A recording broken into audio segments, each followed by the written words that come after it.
में 21 मार्च को ही हमने बहुत ही विस्तृत डायरेक्शन सब जगह पे दे दिए थे और उस डायरेक्शंस में हमने हर पंचायत में निगरानी दल, कुछ प्रशासनिक लोगों की और अलग से कुछ समाज के जो लोग हैं, जो मौजूद व्यक्ति हैं, उनके दलें बना रखी हैं और वो बहुत अच्छे तरीके से पिछले 1 महीने से उनका काम भी हो रहा है। बहुत सारी सतर्कता बरतते रहते हैं और जैसा कि आपको पता है, सलूम्बर वाला जो मैटर था वो लड़के का, वो भी उस निगरानी दल के माध्यम से ही हमें पता चला था। इसी सिस्टम को हमें और सुदृढ़ करना और स्ट्रांग करना है और इस संबंध में मैंने आज वापस निर्देश दिए हैं। उसमें जो हमने छोटे मोटे चेंजेस किए हैं वो मैं बता देती हूँ। बेसिकली ये दल जो हैं, जैसे ही कोई व्यक्ति बाहर से आता है तो ग्राम पंचायत की रजिस्टर में उसका इंदराज भी हो जाता है और वो हमारे निगरानी दल को सूचना देती है। निगरानी दल इमीडिएटली लोकल जो मेडिकल टीम है उसको बताती है और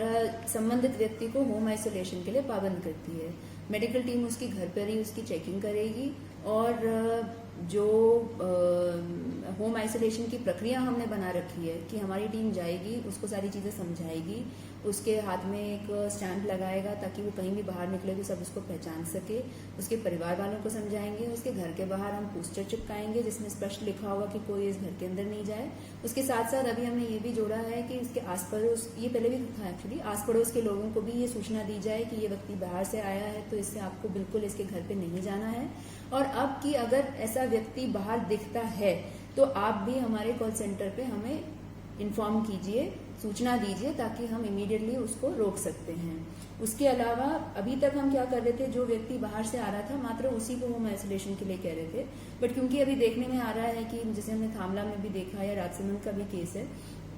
और पॉजिटिव लोग आने की संभावना धीरे धीरे बढ़ती जा रही है जैसे जैसे पूरे देश में फैल रहा है, तो उस व्यक्ति के साथ साथ उसका पूरा परिवार जो उस बिल्डिंग में रहता है, उस मकान में रहता है, वो पूरा परिवार 15 दिन के लिए आइसोलेशन में रहेगा, होम आइसोलेशन में रहेगा। यहाँ तक कि सामग्री लेने के लिए भी वो बाहर नहीं जाएंगे। पंचायत के ही लोग या जो कर्मचारी अपने अधिकारी लगे हुए हैं वो उसकी चौखट पे सामग्री वगैरह छोड़ जाएंगे 15 दिन के लायक, ताकि उसको दिक्कत नहीं हो और 15 दिन तक वो हमारे परमिशन के बिना बाहर नहीं आएंगे। ये व्यवस्था हमने थोड़ा सा और स्ट्रांग करने के लिए आज से ये व्यवस्था भी लागू कर दी है ताकि आने वाले टाइम में, देखिए अल्टीमेटली लोग आएंगे क्योंकि पास के माध्यम से भी लोग आ रहे हैं और धीरे धीरे आने वाले समय में जब भी लॉकडाउन खुलेगा तब भी लोग आएंगे। तो हमें एक ऐसा सिस्टम रखना है कि वो लंबे समय तक चलता रहे, उसके लिए ये सिस्टम बनाई गई है। और इसमें मैं सबसे ये अपील करूंगी कि आपको जहां पे भी कोई ऐसा व्यक्ति दिखाई दे जिसको होम आइसोलेशन में रहना चाहिए और वो नहीं रह रहा है, तो वो आप हमें कॉल सेंटर में बताइए। उन लोगों के लिए हम इमीडिएटली एफआईआर दर्ज करेंगे और उन लोगों के लिए एक अलग क्वारंटाइन सेंटर हर ब्लॉक में बना रखी है तो उसको वहां शिफ्ट कर देंगे ताकि वो आगे से बदमाशी नहीं कर सके। बट बाय एंड लार्ज हमने देखा है, पिछले हम 1.5 महीने से 1 महीने से देख ही रहे हैं, 99% लोग उसकी अच्छी पालना कर रहे हैं और शायद इसी वजह से हमारे उदयपुर के रूरल एरियाज में उतना ये फैला नहीं है। बट अभी समय ऐसा आ रहा है कि केसेस बढ़ते जा रही हैं, संभावनाएं और प्रोबेबिलिटी बढ़ती जा रही है, इसलिए हमें और भी सतर्क रहने की जरूरत है। ये बात हमने नीचे तक कम्युनिकेट कर दिया है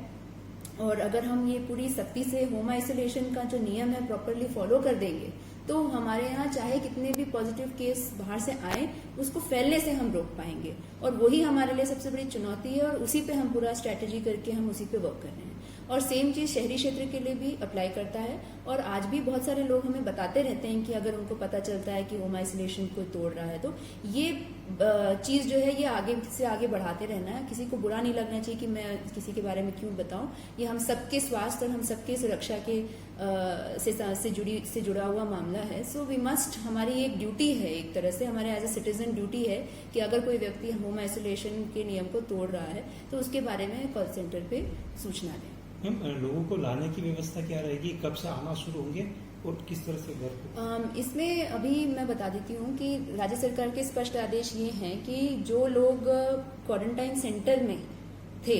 यानी कि उनको 15 दिन वहीं पे संबंधित गुजरात जैसे गवर्नमेंट से भी बात हुई है, गुजरात गवर्नमेंट के जितने भी क्वारंटाइन सेंटर्स हैं उनमें जो लोग रह रहे हैं राजस्थान के, उनको वापस लाने की कार्रवाई शुरू हो गई है।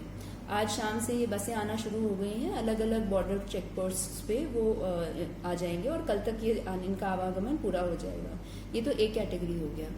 उसके अलावा जो लोग सेंटर्स में नहीं रह रहे हैं उसमें भी बहुत ही स्पष्ट ये किया गया है शुरू से ही, इसमें कभी कोई दोहरी बात नहीं है। शुरू से ये कहा गया है कि जो हॉटस्पॉट्स हैं यानी कि जिसको हॉटस्पॉट डिक्लेयर किया गया है, जहाँ पे बहुत ज़्यादा लोकल ट्रांसमिशन फैल गया है, जिसमें अहमदाबाद जैसा डिस्ट्रिक्ट भी शामिल है, सूरत, बड़ौदा, भावनगर, राजकोट ये शामिल हैं, और आने वाले समय में ये बदलते भी जाएंगे जैसे जैसे केसेस बढ़ेंगे। वहाँ से लोगों को नहीं लाना है, क्योंकि हमें जहाँ ये आएंगे वहाँ पे उनको सुरक्षित रखना बहुत ज़्यादा ज़रूरी है, क्योंकि वहाँ पे बहुत ज़्यादा फैल गया है, तो उन लोगों को हम अभी नहीं ला पाएंगे। लेकिन जो बाकी जिले के लोग हैं गुजरात के, माननीय मुख्यमंत्री महोदय ने अपने प्रेस नोट में भी कॉल सेंटर का नंबर जारी किया। वो कॉल सेंटर का नंबर आज से चालू हो गया है। उसके अलावा एक ऐप भी बनाया है, कोई भी चाहे तो ऐप डाउनलोड करके उसमें भी अपना रजिस्ट्रेशन करेंगे। रजिस्ट्रेशन करने के उपरांत फिर प्लान बनाया जाएगा कि किसको कब कैसे लेके आना है।